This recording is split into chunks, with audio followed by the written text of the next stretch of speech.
ইন্নাল হামদালিল্লাহ ওয়াসসালাতু ওয়াসসালামু আলা রাসূলিল্লাহ আম্মা বাদ। সুপ্রিয় দর্শক ও শ্রোতা মণ্ডলী, আশা করি আপনারা যে যেখান থেকে আমাদের আজকের এই ভিডিওটি দেখছেন, দেশে এবং প্রবাসে, সকলে আল্লাহ তাবারক ওয়া তাআলার অশেষ দয়া এবং রহমতে ভালো আছেন, সুস্থ আছেন। আজকে আপনাদের সম্মুখে এমন একটি ভিডিও নিয়ে উপস্থিত হয়েছি যে ভিডিওটি মূলত কোনো বিতর্কিত ভিডিও নয়, যে ভিডিওটি কোনো ইখতিলাফি মসলা মাসাইল নিয়ে নয়, যে ভিডিওটি আল্লাহ তাবারক ওয়া তাআলার পক্ষ থেকে আদম সন্তানের জন্য, পুরো মানব জাতির জন্য 5টি স্পেশাল নিয়ামত সংক্রান্ত বিষয়ে হতে চলেছে। আল্লাহ তাবারক ওয়া তাআলার পক্ষ থেকে প্রত্যেকটি মানুষকে যে 5টি স্পেশাল নিয়ামত আল্লাহ তাবারক ওয়া তাআলা প্রদান করেছেন, সেই নিয়ামতগুলো সবার জন্য জানা জরুরি মনে করছি আমি। কারণ দেখুন, আল্লাহ তাবারক ওয়া তাআলা যে 5টি নিয়ামত আমাদেরকে প্রদান করেছেন, যেগুলো বিশ্বনবী সাল্লাল্লাহু আলাইহি ওয়াসাল্লাম স্পষ্টভাবে হাদিসের ভাষায় সেটি সবাইকে তুলে ধরেছেন। আমি একটি একটি করে সেই নিয়ামতগুলো আপনাদের সম্মুখে উপস্থাপন করব ইনশাআল্লাহ। হাদিসটি হলো এইরকম: ইগতানিম খমসান কবলা খমসিন। বিশ্বনবী সাল্লাল্লাহু আলাইহি ওয়াসাল্লাম বললেন যে 5টি জিনিস চলে যাওয়ার পূর্বে 5টি জিনিসকে তোমরা গনিমাত মনে করবে, নিয়ামত মনে করবে। তার 1 নম্বরে নাবিজি বলেছেন যে শাবাবাকা কবলা হারামিক।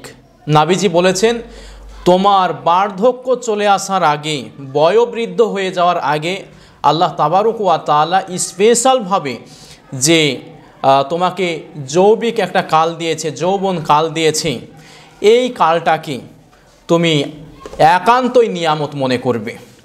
কারণ পৃথিবীর যত মানুষ আছে, এই যৌবন কালটাকে যদি নিয়ন্ত্রণে না চালায়, যদি সচেতনতার সঙ্গে না চালায়, তাহলে দেখা যাচ্ছে অনেক ভয়াবহ পরিস্থিতির আমাদেরকে কাল কিয়ামতের দিন সম্মুখীন হতে পারে। এই জন্য 1 নম্বরে বিশ্বনবী সাল্লাল্লাহু আলাইহি ওয়াসাল্লাম বললেন যে তোমরা তোমাদের যৌবন কালটাকে খুবই নিয়ন্ত্রণে চালাবে। 2 নম্বরে নাবিজি বললেন যে সিহাতাকা কবলা সাকামিক। তুমি অসুস্থ হয়ে যাওয়ার পূর্বে নিজেকে যতদিন সুস্থ আছো, আল্লাহ তাআলা যতদিন তোমাকে সুস্থতার সঙ্গে রেখেছে, এটা নিজের জন্য বিশাল স্পেশাল নিয়ামত মনে করবে। কারণ আজকে তুমি হয়তো সুস্থ আছো, এই জন্য টের পাচ্ছ না যে সুস্থতা কত বড় নিয়ামত। এইটা অনুভব করার জন্য একদিন যদি পিজি হাসপাতালে চলে যাই, তারপরে দেখা যাচ্ছে আমাদের আশেপাশে যে সমস্ত হাসপাতাল আছে সেগুলোতে যাই, তাহলে অবশ্যই আমাদের মনে পড়বে বা এটা অনুভব হবে যে সুস্থতা কত বড় নিয়ামত। এই জন্য নাবিজি বলেছেন সুস্থতাকে প্রায়োরিটি দেবে, নিয়ামত মনে করবে, শুকরিয়া আদায় করবে যতদিন সুস্থ থাকবে।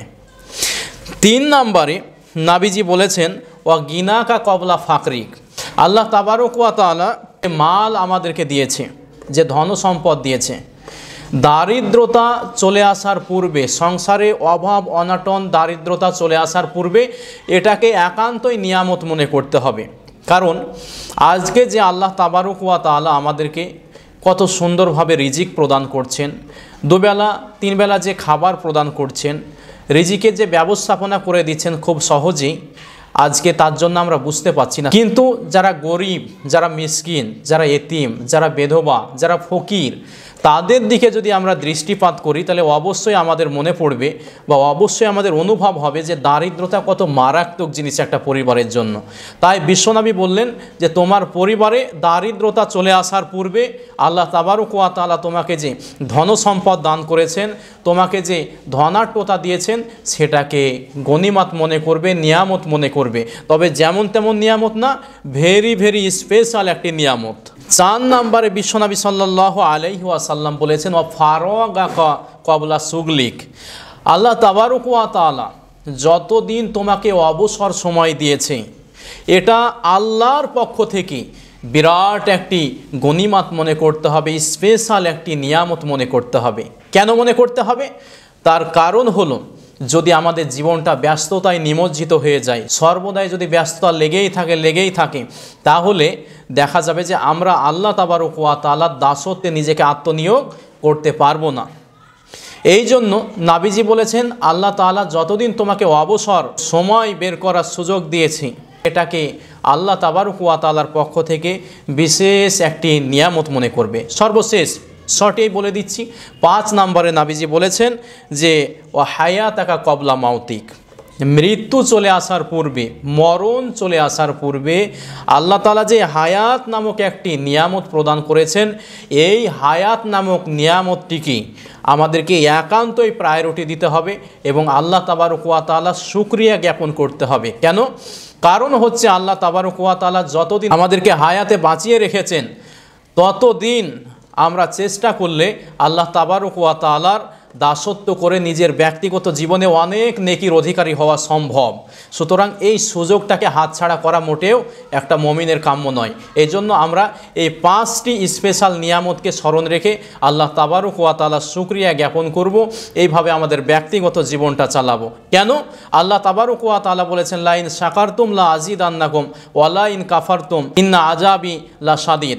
আল্লাহ তাআলা বললেন, যদি তোমরা আমার শুকরিয়া জ্ঞাপন করো, আমার কৃতজ্ঞতা আদায় করো, তাহলে আমি তোমাদের ধন সম্পদ বাড়িয়ে দেব, তোমাদের মান সম্মান ইজ্জত সব কিছু বাড়িয়ে দেব।